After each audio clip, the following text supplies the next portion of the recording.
Thank you for joining today's webinar, Charting the Course, Infusion Pump Testing Trends in 2024. Without further ado, I will now turn it over to Justin Ross and the panelists. Take it away, Justin. All right. Hello, everybody. I am Justin Ross. I am a senior technical sales engineer with Fluke Biomedical, and I'll be moderating and helping out with this webinar panel today. And with that, I'll pass it on to Miss Janine. You're muted. You're muted, dear. Oh, thanks. There's one. Okay. I'm Janine Blake. I am an assistant professor at the Elaine Merribb College of Nursing, affiliated with the Elaine Merribb Center for Nursing and Engineering Innovation at the University of Massachusetts Amherst. I have a background as a surgical intensive care nurse before focusing my research on infusion pump safety. Mr. Kenny? Hello, everyone. My name is Kenny Ortiz. I am the clinical engineering supervisor here in Arizona for Agility. I've been in the biomed field for about 7 years, and I've enjoyed every part of it because this is my passion. Awesome. And that leaves Mr. Raymond, last but not least. Very good. My camera's coming up. Good afternoon, everybody, or morning, depending on where you are. My name is Raymond Forcell. I am the clinical engineering manager at the University of Vermont Technical Services Partnership. I'm the resident old guy here. I've been here 38 years. So you think back to the early 80s and how medical equipment was and how we tested things. I go back that far. We take care of about 50,000 pieces of equipment in 30 hospitals in 4 New England states and in New York. And I started out as a biomedical tech before I got my bachelor's. So I've been doing testing and working with IV pumps for quite a long time. So I hope you enjoy the discussion today. Thank you. So with that, like, I got to tell you, Raymond, I'm kind of jealous. That's like the best title ever. I'm going to work on resident old guy. That's my new right. That's my new goal, I believe. So a little bit still a backstory about this this meeting. A few of us met up a few months ago at Amy and started having some conversations, and that led us to wanting to do this webinar today. And we had the best of intentions to discuss how infusion pump device analyzers are revolutionizing the industry and enhanced precision and all this great stuff. And we're going to try to stay ahead of the curve, but we got into this conversation, and all of a sudden, it took a drastic curve. Just shoop! And we were trying to get ourselves back in line, and we realized that, you know what? We might have even a better story to tell other than just how a single device or a single analyzer can make things a little bit better. So that said, I hope you all don't mind, but we are going to take a little bit of a change of trajectory here. And with that, there's going to be lots of chances to go ahead and ask questions. Go ahead and put them into the chat, and we'll try to bring them through one at a time as we bring them up. So feel free to ask questions. If we don't get to your question, don't feel bad. We will get back to you. And that said, Miss Edna, would you pop up our first poll question for today? All right. Our first poll question is, what is your job function at your organization? So clinicians might be nurses and doctors, people who aren't really biomeds or biomed managers. We're hoping from a few more of those because we're curious to see who else to be here. Yep, JR, that poll question has been launched. Responses are coming in, and I know we have a pretty engaging topic today. And thank you all once again, the panelists, and also our attendees for your participation in our poll questions as well as today's webinar. I'm going to go ahead and close the poll, and I'll share the results with you. All right, here we go. All righty. So 60% of the audience, biomed technicians, 23% of the audience are biomed managers, no clinicians on the call, or let's see, 18% other. So thank you. All right, so now we're kind of curious about you others. If you don't mind, if you can use your chat feature and maybe throw into chat what some of your professions are in the facility, It'd just be interesting to find that out, so we can maybe talk to your standpoint as well. Alrighty. And while we're doing that, we're just going to go ahead and we're going to double back. And maybe, you know what, actually, I should take a half a second here. So the reason we put these others in is because we need to start talking about IV pump service. And we found out, I can say this pretty confidently, team, that we figured out that it's more than just a biomed out there trying to troubleshoot and service pumps. Actually, when you take the entire story of the clinician and how they're using the pump, the patient, and all kinds of other factors, all of a sudden, all these things play into how IV pumps affect patients and patient care. So this is going to be a pretty cool broad topic, and I believe with that, if we don't, did any of our others put anything in the chat there, Miss Edna? Oh wait, here it is. Questions. Here, let's Oh, see. we have Questions. The questions. All right. Okay. So we have a person in meteorology. So this is also a really good one for you too now. Okay. So with that, let's go ahead. And anybody else, any of the team have anything to say on the job functions and people? Ooh, quiet. That said, let's go on to the second question there, Miss Edna. Okay. What is the main? Go ahead. Yep. Sorry. Yep. I get excited. That's okay. Nope. There you go, JR. What is the main driver of your dedication to infusion pump testing and verification? Is it my job? It is my job. Ensure every infusion pump is in top working condition, avoiding negative patient outcomes from lack of testing, or I want to ensure every patient IV pump needs are met. So that poll question has been launched. We need some of that intense background music to play while we're doing this. And responses are coming in. Jeopardy music. I'd sing the song that's stuck in my head, but man, with this pollen out here, it's going to sound horrible. Not that I'm a good singer. You guys don't want that. So once again. 2 more seconds. Yeah. Pretty cool. Pretty cool. Yeah. Uh-huh. Yeah. Responses are coming in. We'll give the audience about 10 more seconds. And the responses, well, the results are interesting. All right, we're going to go ahead and close this poll question, and I'll share the results. So 20% of the audience said, it is my job. 43% of the audience said, ensure every infusion pump is in top working condition. 22% of the audience said, avoiding negative patient outcomes from lack of testing. And 15% of the audience said, I want to ensure every patient IV pump needs are met. Wow. Great feedback. Thank you, audience. Thank you. So that's going to open up our first topic here is what are we doing? Why are we doing it? When we just discussed why we're doing this service, and then what are we doing? And this tends to become as clear as mud because we have standards out there, right? And there's the standards that we just learned about that I didn't know about. 20 years in the industry, and Miss Janine Dr. Janine just brought me up to par with some standards I didn't even know about. ISO standards, NFPA, DOH, all these different things. So, Mr. Raymond, would you like to pump into here how we decide what we're going to do as a technician, or how your team decided what they're going to do as a technician? Well, we always start with what the manufacturer requires. So you look at the IV pump, its design, its instructions for use, any kind of limitations there might be there.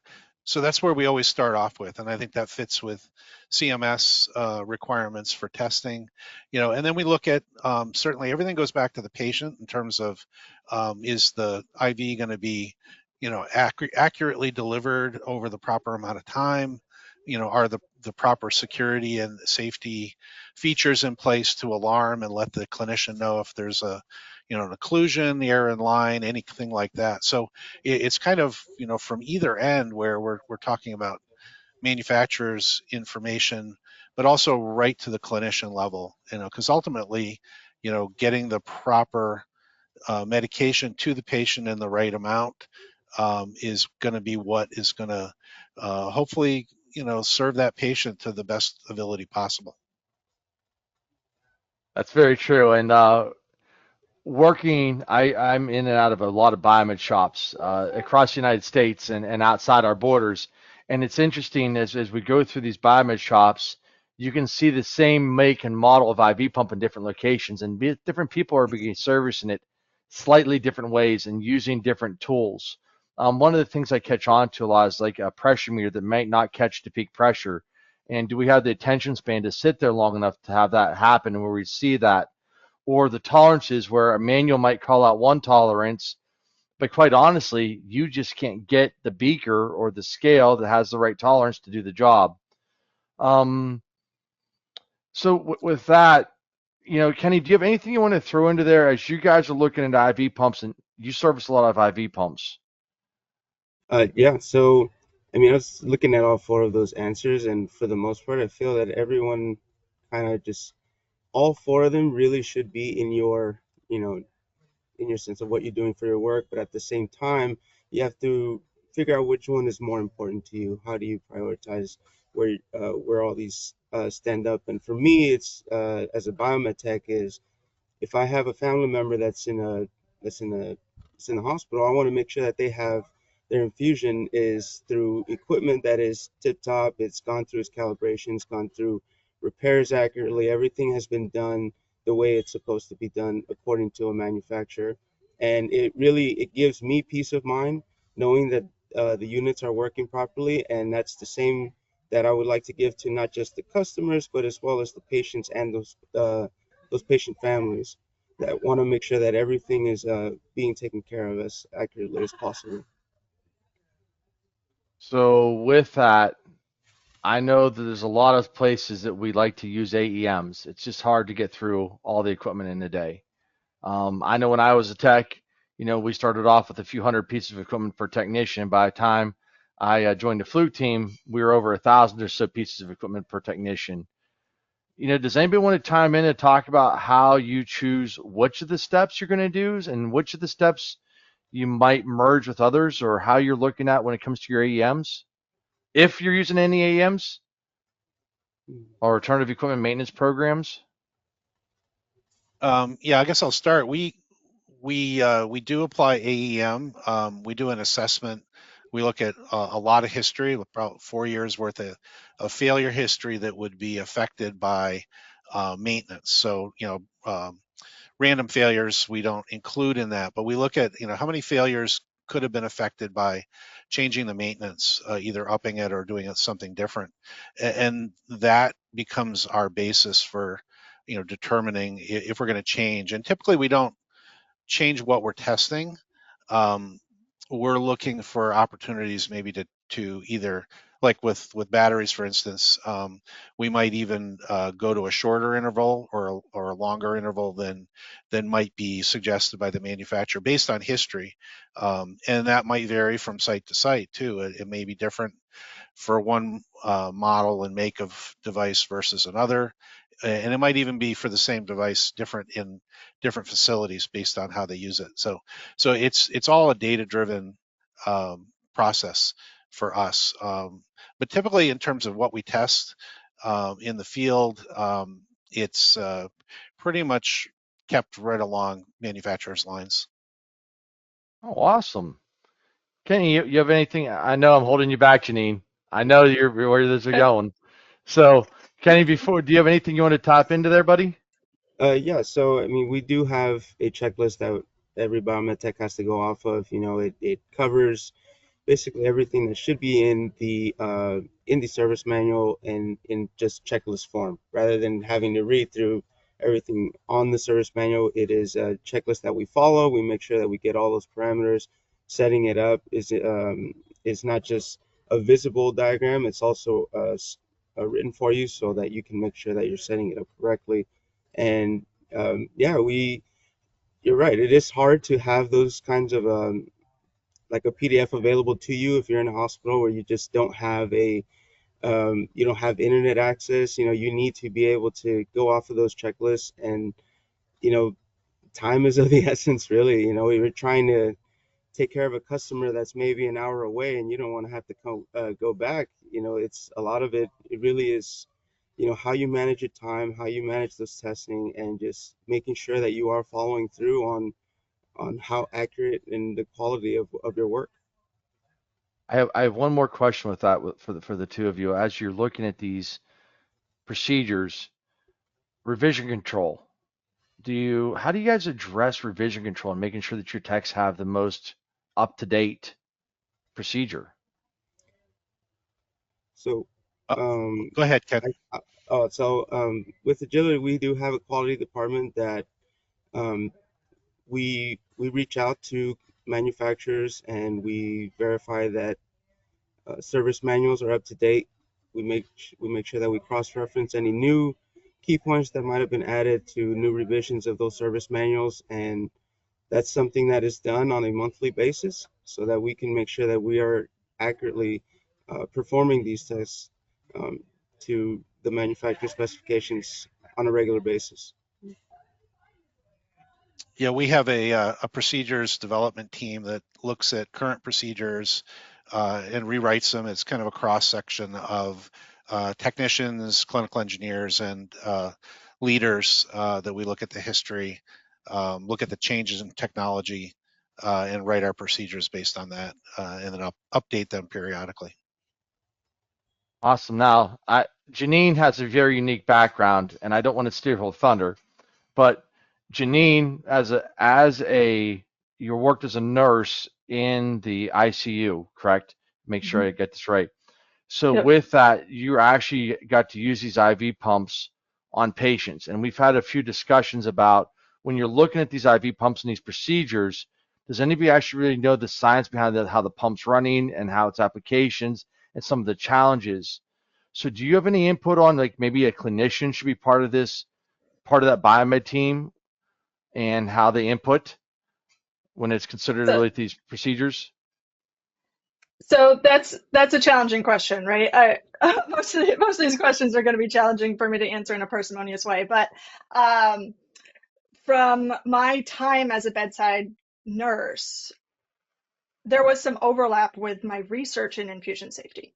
And so it was really then that I had kind of this immediacy in my recognition of our practices and what we believed to be true when we were providing patient care using infusion pumps versus what my research and my newly gained knowledge at the time was telling me how trustworthy the pumps really were. And through that time and then reflection on over the years since then, I've really come to have a passion behind improving patient care through some recognition of how testing procedures, setup procedures for the most commonly used pumps are not particularly uh, possible at the bedside. As in, I was caring for patients who needed 15 or more infusions of medication at one time. We see ICUs in old hospital, even newer hospital rooms, having less than 4 feet of space on either side of the bed. And we know that the complexity of our patient care is only increasing. That means that the complexity of our technology use for that one patient also becomes more complex. It takes a lot of bandwidth from the clinicians. And so if you read the IFUs for some of these pumps, it requires, from a very basic standpoint, that the pump be level with the patient's heart. In some of these rooms with less than 4 feet of space, I wouldn't be able to fit 15 pumps, have access to them as the nurse level with the patient's heart because I have a bunch of technology on the other side. I don't have all of that space available to me. And it very quickly can become a real life clinical scenario that cannot be in confirmation and in compliance with the IFUs and the manufacturer required setup. So to bring it back to testing, right? Testing is meant to demonstrate that the pump is operating the way it is supposed to when it was released from the manufacturer, when it was calibrated. There are times when I talk to nurses or I talk to biomedical engineers or techs who say a an error was reported and I couldn't replicate it. That's not surprising to me at all, because That's there's a great often lead-in. sure, go ahead. I will we'll just pause there for 1 second. I promise you, we're going to come right back to this. But I know. that was like I couldn't stage that. That's the perfect lead-in for our next poll question. All right, Miss Enda, can you run poll question 3? Because this is all Janine. Absolutely. And so that poll question has been launched. Have you ever had a pump that passed testing but has issues on the clinical floor? Yes or no? All right, this is where this conversation is going to get really cool and be a lot of fun. And please, as we're running this poll question, please don't forget, if you have questions, throw it in that question section, because this is going to be a great topic. I'm thinking. I feel. Absolutely. Yeah. Yeah, absolutely. Thanks, JR. We're going to go ahead and give attendees about another 10 seconds before we close the poll. And the responses continue to come in. And we're going to go ahead and close the poll now and share those results. So 72% of the audience said yes, and 28% of the audience said no. Interesting. Now, Janine, Dr. Blake, does this fall into line with what you're thinking for the numbers? So I've never pulled this. I'm not surprised. The big question that pops to mind is folks who are saying no. I would be curious if you're getting reports of error. There's a lot about culturally within hospitals, within nursing, et cetera, that even when you're encouraged to report error, there may be internal processes or concerns that may lead to nurses and clinicians not wanting to report an error, or assuming that error, this is another thing I've heard when we have actually surveyed nurses, assuming that an error that actually points to inaccuracy is caused by something else, like overfill, that when we actually look at it, it's more overfill than would ever actually be in the bag. It's slowing the flow. Yeah. And so there's a lot of, I think, what I like to refer to as mental gymnastics that we can go to say, no, it's not the pump. It's not inaccurate. We can't have a medication dose. That's too scary. I want to live in a world where I can trust this pump. I talk to a lot of nurses and talk on this content a lot. And I've had to reframe a lot of the content that I talk about because I was having nurses walk away and say, I have to use these pumps tomorrow to take care of my patients. What am I supposed to do? Right? I don't feel good about the care I'm delivering with this knowledge, and I don't want them to walk away with that. I try to give tools and strategies to mitigate any risk. But that kind of reaffirms that there are certain, and as I continue to speak to people, there are certain things that we have to rely on these pumps. I, as a nurse, cannot provide adequate patient care if I have to babysit a pump. So it's really hard as a bedside provider to wrap your head around not being able to trust the pumps as much as you know you need to. And that puts us in a challenging position. And again, in a position where I say, if you're saying no, what's the backstory to that? And we'll touch on that more again. That subject's not done. We're going to bring that back up again here in our next question. But I want to bring this back up to Raymond and Kenny, because I know when I was a clinician, when I was a biomed and doing the rounds, I would always love when you came around the corner, there's an IV pump sitting in the middle of the hallway with a piece of paper on it, one word, broke. Right? I mean, everybody loves the broke device. So tell me a little about, and from your perspective, like, how are these pumps with issues reported to you? I mean, Raymond, you're in a hospital setting. Kenny, you're in more of like an independent service organization setting. You're going to a lot of different hospitals. Raymond, you have a lot of hospitals, period. So how does this reporting system work with you guys, and how did these get up to you, and what do you do with them? Well, yeah, there's a variety of levels to that. I mean, we have an online reporting system where somebody can log in on their computer and report a device for for repair. That doesn't alleviate the need to put a note on the device. You can usually create the work order, print it out, tape it to the device, and then if it sits in the nurse's station, and at least somebody is not going to go grab that pump and put it on another patient. But there's other levels, right down to, getting phone calls or emails about a pump, and it's really critical to identify that pump.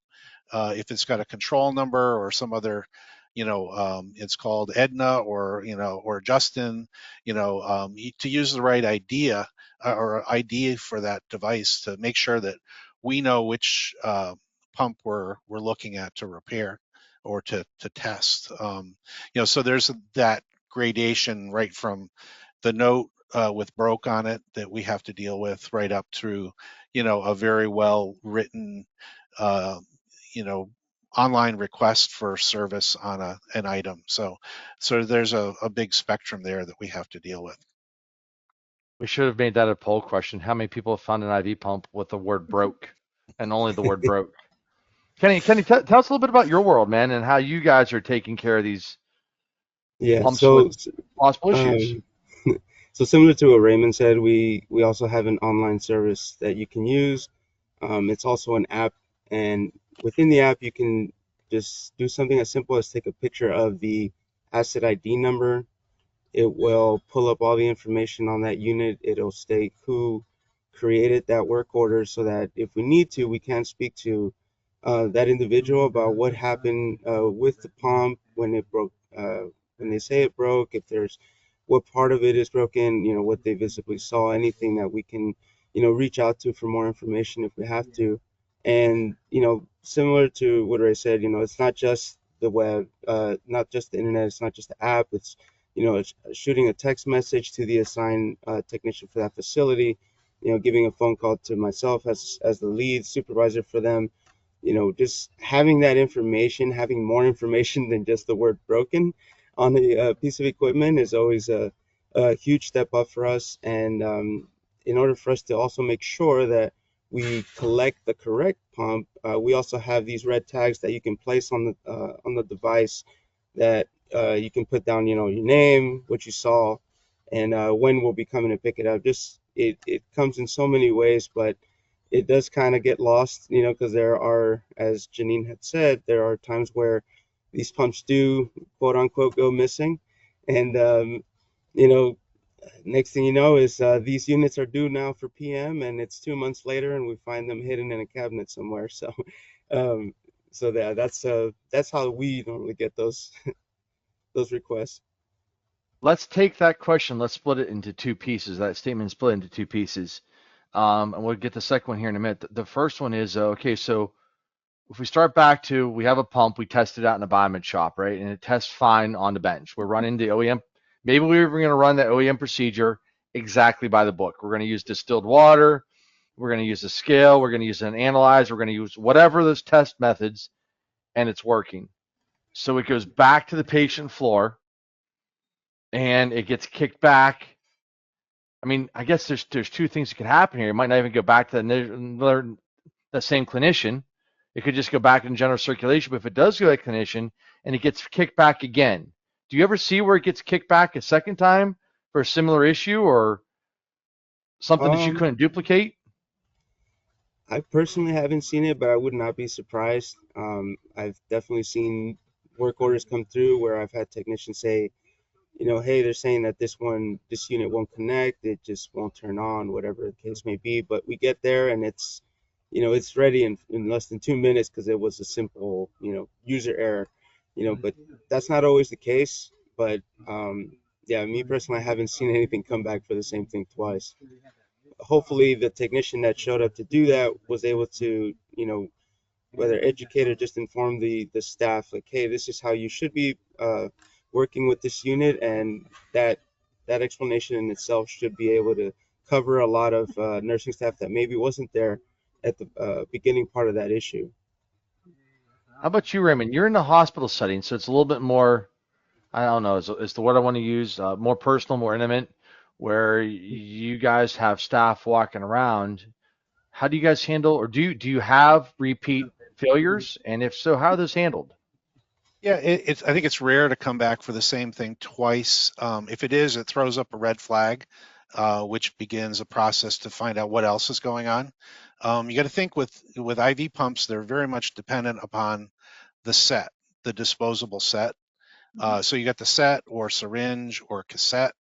Plus you got fluids, fluid bags, all of which are manufactured, have tolerances and, issues that can be a problem. We've seen, lot issues with IV pump sets, and that's where you see, if you start to see a string of failures, especially maybe unrelated to a certain control number or a certain pump, different pumps having the same issue, you begin to look beyond, or, you look and say, okay, what else could be happening here? Fluids could be an issue. A test is a moment in time. So I can test the pump, it's perfect. I send it out the door. Maybe it doesn't get plugged in for a couple days. It gets dropped. It gets run into the elevator.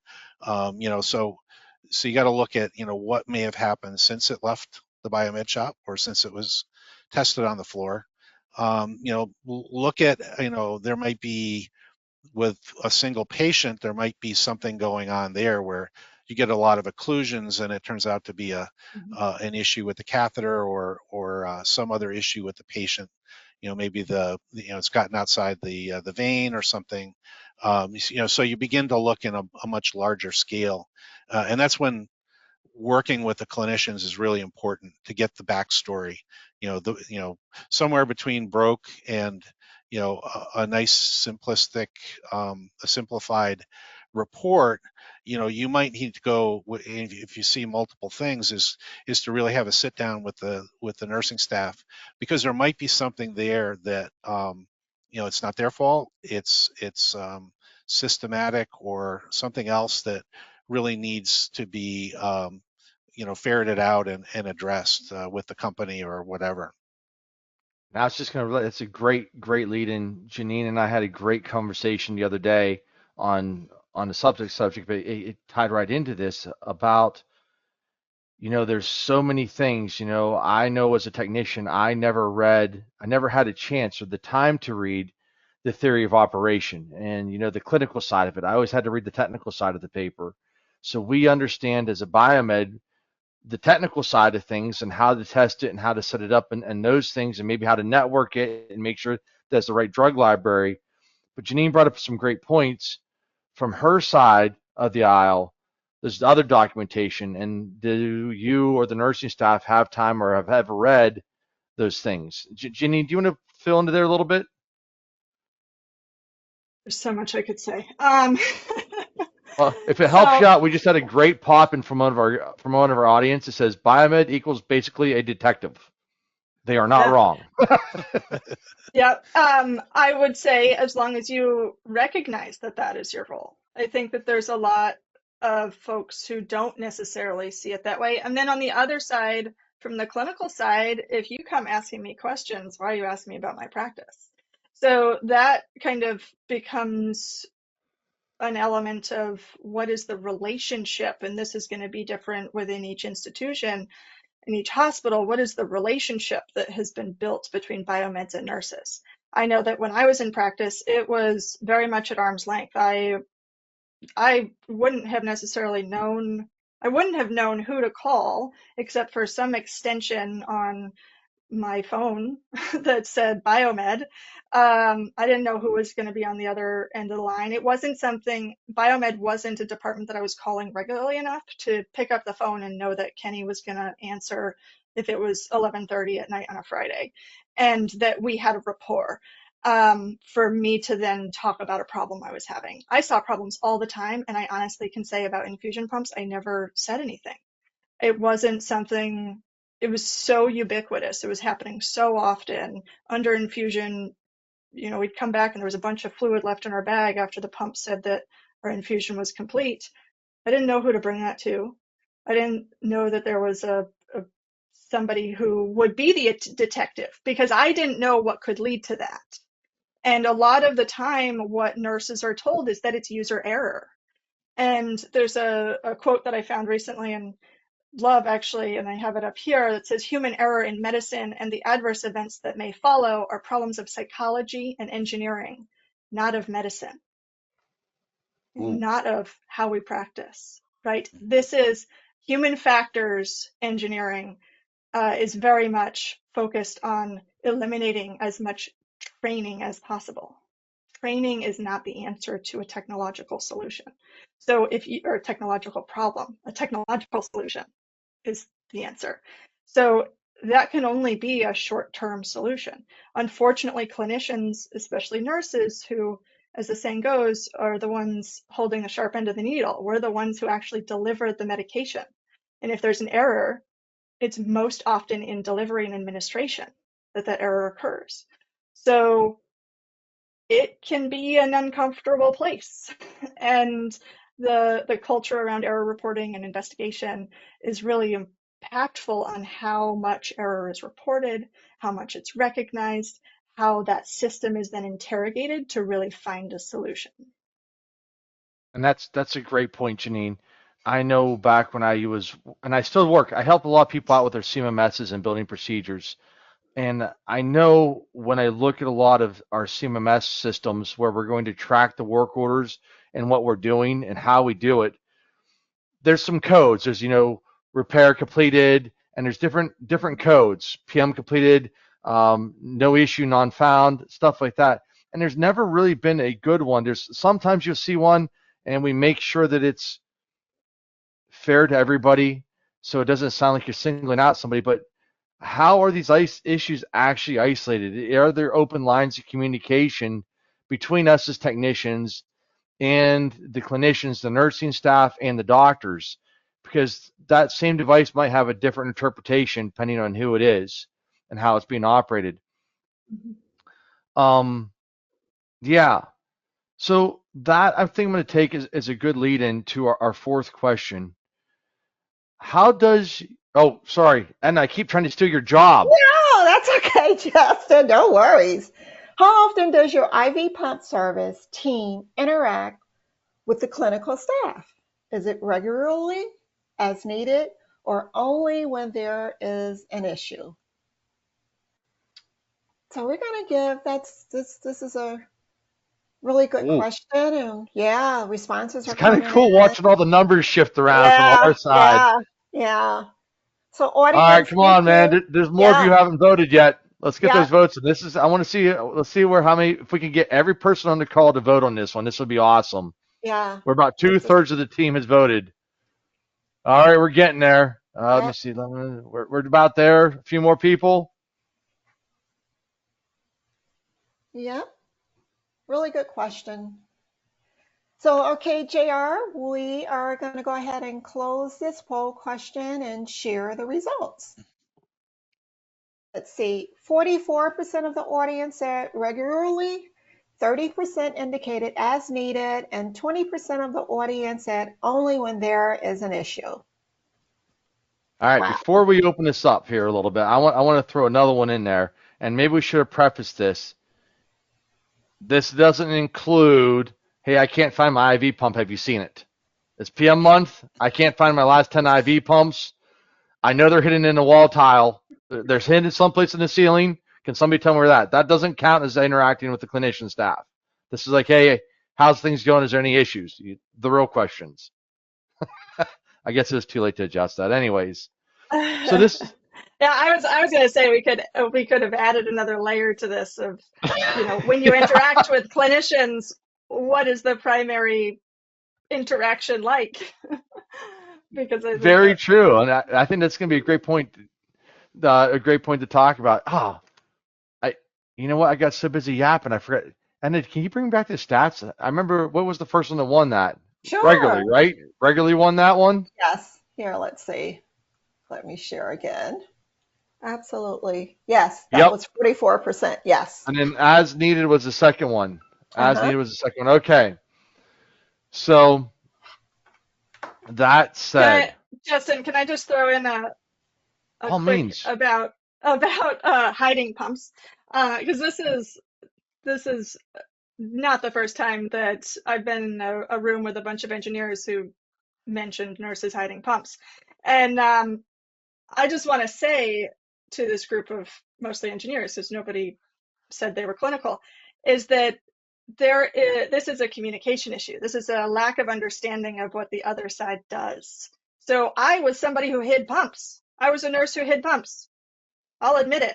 The reason that I hid pumps was because I had critically ill patients, and if I didn't have a pump on hand, uh, my patient might actually die because they need a life critical medication on board. And I didn't have the relationship with somebody downstairs in biomed who I could call and say, hey, Kenny, I need a pump now, and know that Kenny was going to deliver. So the only person that I could rely on was myself. So I hid a pump, right, to make sure that I knew where there was a pump. The other side of it is I now know that there's a lot of requirements from biomed to complete PMs, to complete servicing in a certain period of time. You are under the same sort of pressures that I was under as a nurse in a different way, but meeting those expectations requires you to have your hands on the pumps that I wanted to hide because I needed them for my patients. If there was an understanding between us, if there was a relationship that Kenny was accessible or a Raymond was accessible, I keep picking on Kenny, and I knew that I could rely on somebody to get me a pump when I needed it, I'd be like, yeah, here, you need the pump, here you go, here's the pump, right? But that's a relationship building thing. And that's something that, is not just for healthcare or inpatient. It's relationships are challenging in general. Where we invest our time in building relationship is going to be really important. And this is a relationship that I'm seeing more and more needs to build the relationship between nurses and biomeds so that we can interact and function in a way that's going to serve our patients. And that's a great point, Janine. That's absolutely awesome and very insightful.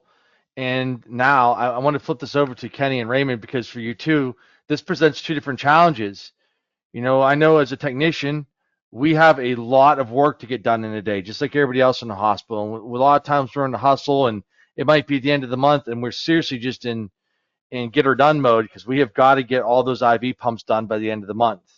So having time to have that chat in the hallways can be very challenging for us, and we can get a little bit short-sighted in that sometimes. So each of you two have a slightly different perspective on this. Again, Raymond, you're in that hospital. Kenny, you're showing up to take care of the pumps and to the next facility. How does that interaction help or work? How does the interaction work? That's probably the better question in your teams. Yeah. So when it comes to my team, we service a lot of different hospitals, some of them larger than others. We have little small clinics also that have, say, could have 10 pumps in comparison to a hospital that we service that has over 100, So having a regular cadence with with the nursing staff at those locations, as Janine had said, communication is key. It's very crucial to us making sure that we not only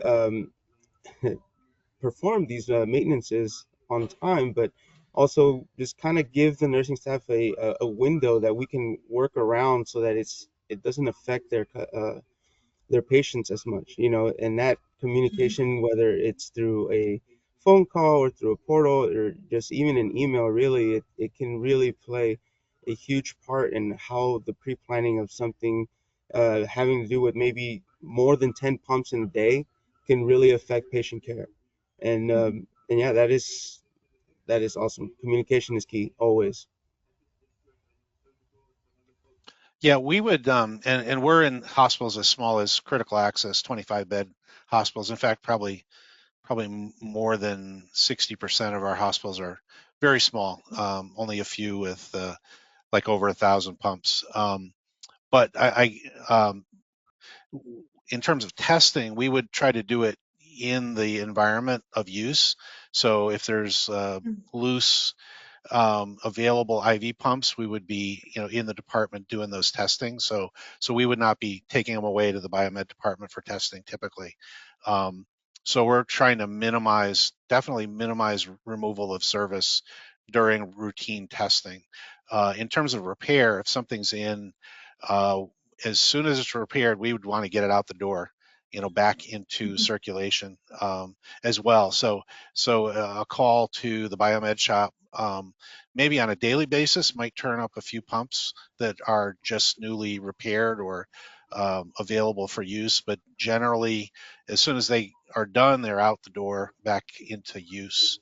I would say, and I've seen hoarding a lot, and I would say that's more of a systemic issue of you might not have enough pumps for all the activity in your organization. So that would be take a really good look at do you have enough, and what would be the number you should keep in ICU. There should be like a daily availability so that nurses are not feeling like they need to hide equipment from the rest of the world, so they have it for their next patient. So, but communication is key in all this. Right, 100%. and I just want to say that Ray identified it as a systemic issue. A lot of these things are systemic issues. If we look at, the reasons model for human error, which is our Swiss cheese model, it's layers. It's not putting it on a single person. And I saw a question come through. Sorry, Justin, to steal it.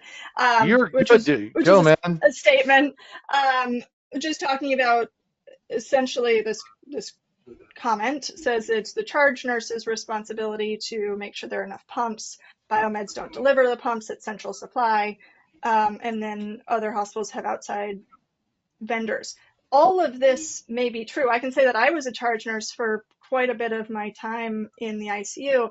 It is a difficult thing to manage. It's a systemic issue. And because of that, you're going to have some systems that operate well and other systems that don't. And I'm not saying that a biomed is the one who runs it up to me on the ICU. It's usually a unit assistant or somebody that I call to go down to biomed to get a pump and deliver it. Fundamentally, it needs to be an understanding and an empathetic situation towards one another's condition to give up that pump, whatever that means. There may be lots of pumps down in biomed, and I can't get a unit assistant to go down there. Again, it's a layer of the system because we don't have enough unit assistants, for instance. And so part of that is interrogating, you say that biomeds are detectives. Part of that would be interrogating where is the breakdown of the system, because there's a lot of layers to it. That is a great point. And one of the things we wanted to talk about, one of the bullet points is oh no, I went too far. What actions can be made to increase the lines of communication and relationships between biomedical teams and nurses? And I'll throw myself under the bus here. I was a small ISO, and it was always a challenge for me when we went up to these surgery centers because we might be driving 6 to 8 hours to get to a surgery center or hospital to go service their IV pumps. And so it was a challenge because if I didn't find all the pumps, then I'd have to send somebody back another day, and that would lose a lot of time and effort.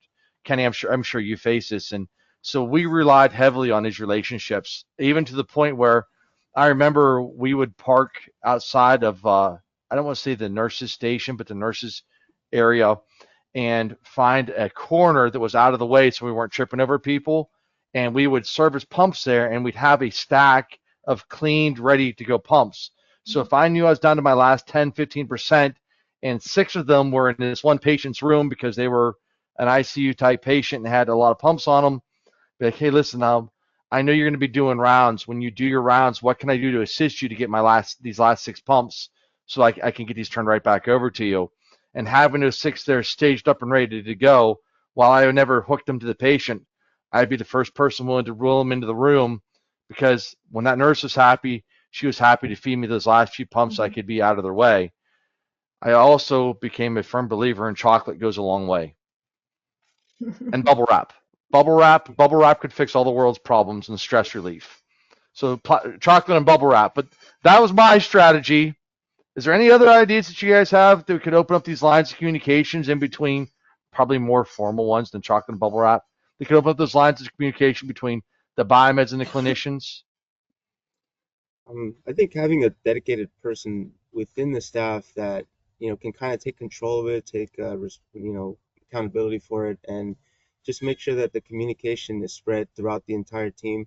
If I have a pump that I need to find before the month is over to make sure that it's PM'd correctly, I send out that email to that person, that department head, whatever it may be, and just let them know, like, hey, please look out for this number or this multitude of numbers that I need to find.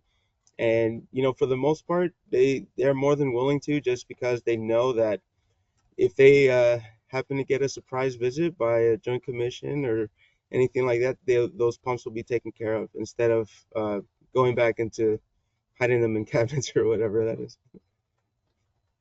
So I just want to bring it back to leading with empathy, right? I think that a lot of the time, and I see this in myself also, we can very much approach situations with other people with frustration or anger, and fundamentally those feelings lead to communication that doesn't serve anybody. That finding a way that we can be empathetic towards the other situation or trying to find some understanding. So I want to say this with an example. I was a surgical intensive care nurse. A lot of my patients had a lot of comorbidities. They were very sick. I would have patients who were on my unit for more than a month. That's not the case for all units. That's not the case for all types of patients, right? A cardiovascular ICU patient who gets a new valve or a cabbage typically is actually off that unit within a few days unless something goes wrong. I would have patients on a life critical norepinephrine drip for weeks. So if that was on a pump that you needed to service, it actually would significantly impact that my workflow if you came to me and said, you need to give up that pump. I'd have to run a new tubing. I'd have to make it so that there was a continuous delivery of that medication through a new pump so that I could turn it off and give it to you. That sort of empathy for saying, like, this serial number it's been, on the wanted list for weeks, right?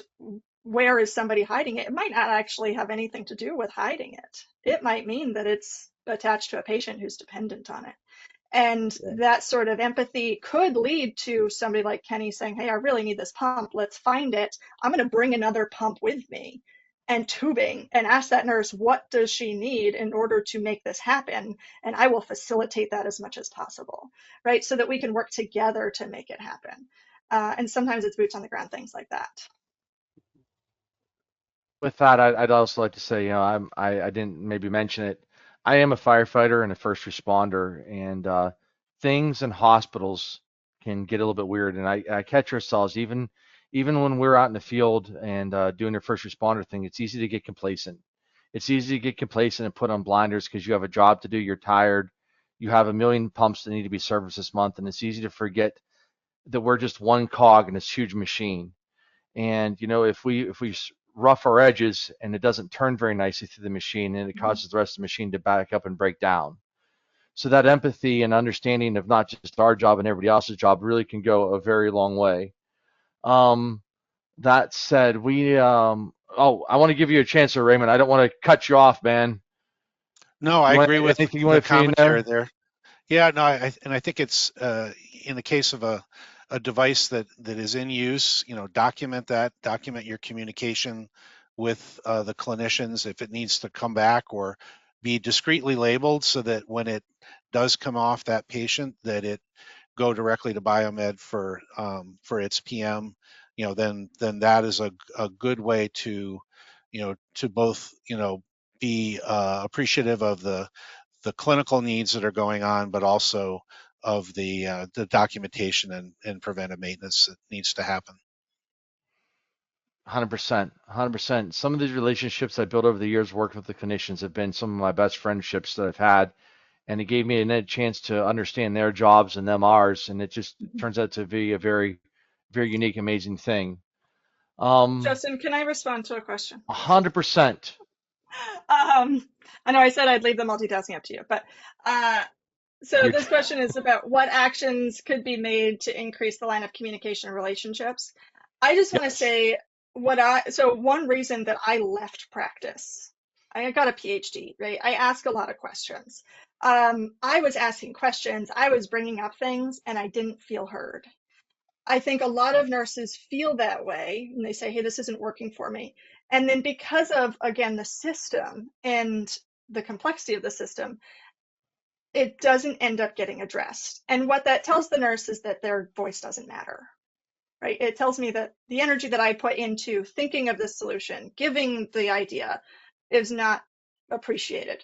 And what I would say to somebody in a biomedical engineering position, especially in a position of leadership, would be start becoming more accessible and recognize that when you become accessible, you're going to hear of issues. Nurses have problems with things that they use, and to follow up.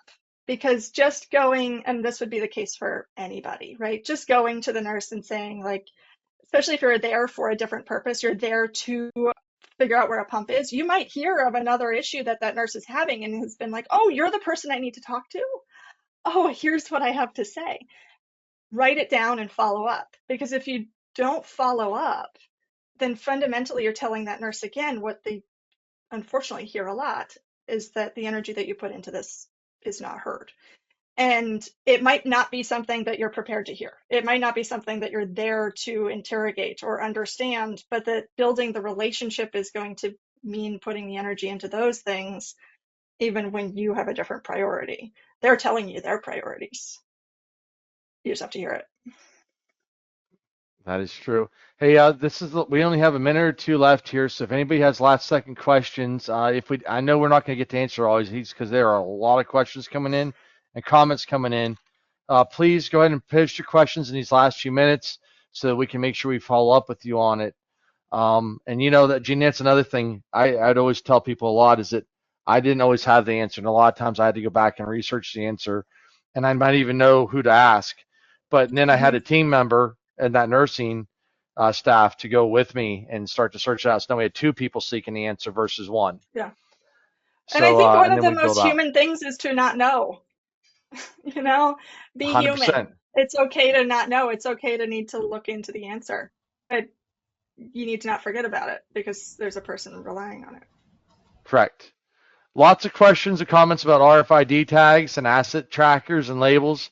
Those are all really great things, and a lot of people use different systems. I don't know that anybody's ever found like the perfect working one. Each has its own limitations and stuff like that. So thank you, everybody, for those questions. And there are some newer pumps out there that their technology actually offers tracking in the pump, and so you don't need to add on other things. Just something to look No that's hidden nice. pumps. Yeah. No pump left Like I find behind. my phone, where's my phone? I'm Wow. serious. Justin, Janine, Kenny, Raymond, wow. What a great webinar. Thank you for a very engaging and insightful webinar today. To the audience, thank you for taking time to participate in our webinar today and also engaging in our poll questions. You can visit flukebiomedical.com. You can click on the Knowledge Center and from the menu bar, select Webinars. You can also access other complimentary resources such as application notes, white papers, and also Advantage training, all available free to help empower you every day to focus on protecting lives. Once again, thank you to our panelists, our audience, and this will conclude today's webinar. Thanks again. Bye for now. Bye. See you all. Thank Bye, you. guys. Thank you.